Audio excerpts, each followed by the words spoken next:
safe to say that businesses need to look at this immediately. Like this is something Yes. they should act on. And whether that's with us or with anyone else, like you need to seek legal counsel probably as soon as possible. Definitely. Yeah. Yeah.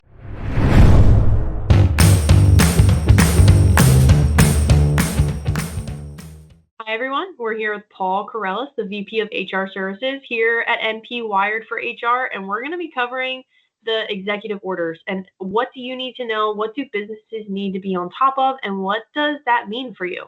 So I'm going to kick it over to Paul because he's going to go over some of the main ones. Yeah, definitely. Thank you so much, Katie. As we've seen, there's just been a flurry of executive orders kind of flying from the president's desk over these initial couple months of the presidency. And a lot of times in talking with businesses and business owners and HR executives, they're kind of like, which ones do we need to be mindful of? Which ones can we ignore? Which ones aren't applicable to us? So I think the one probably getting the most traction and kind of the most complicated answer at the same time has to do with the DEI stuff. So um, one of the original executive orders that came out towards the end of January or early February had to do with DEI programs. Now that executive order specifically pertained to government agencies as well as government contractors. So if you're listening to this and you are a business that's either a quasi-public agency or you do have federal government contracts as part of your business structure, that is something you're probably going to want to talk to an HR expert or perhaps even legal counsel about.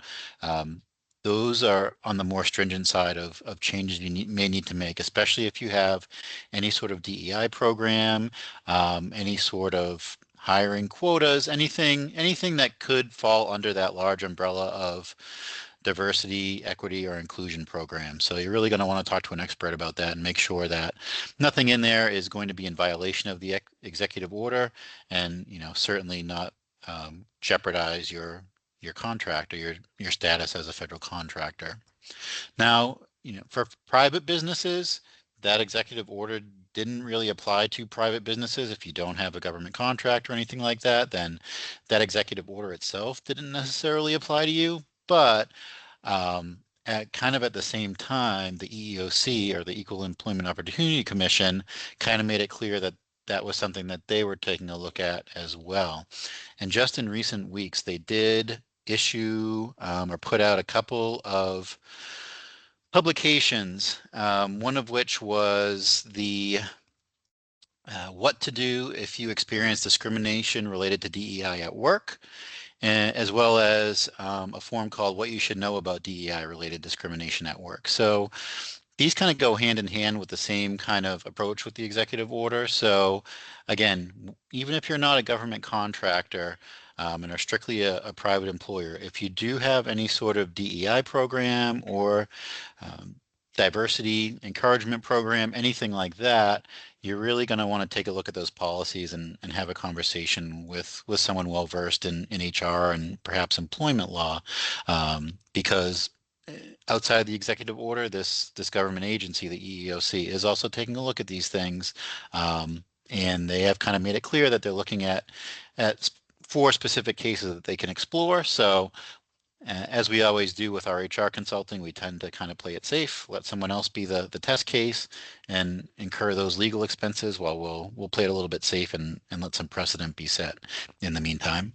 Made it clear, each iteration of the EEOC, when they have a new secretary, will have their own kind of agenda and priority items, and this was definitely one of theirs. So just because of the publication of these things, these were really employee-facing documents. There is some guidance there, and they have released some stuff for employers, but really they're trying to get the education out there to make it clear their stance in terms of discrimination for any person, and that if people feel that DEI programs are discriminating against them, then they want to know about it and they want to potentially take action. So it's important that employers get that into current day compliance as soon as possible. So whether you decide to work with MPHR on this matter or not, if you choose to work with someone else, really the important thing and the main takeaway for today is that you take action immediately and work with a professional to make sure you're doing it right.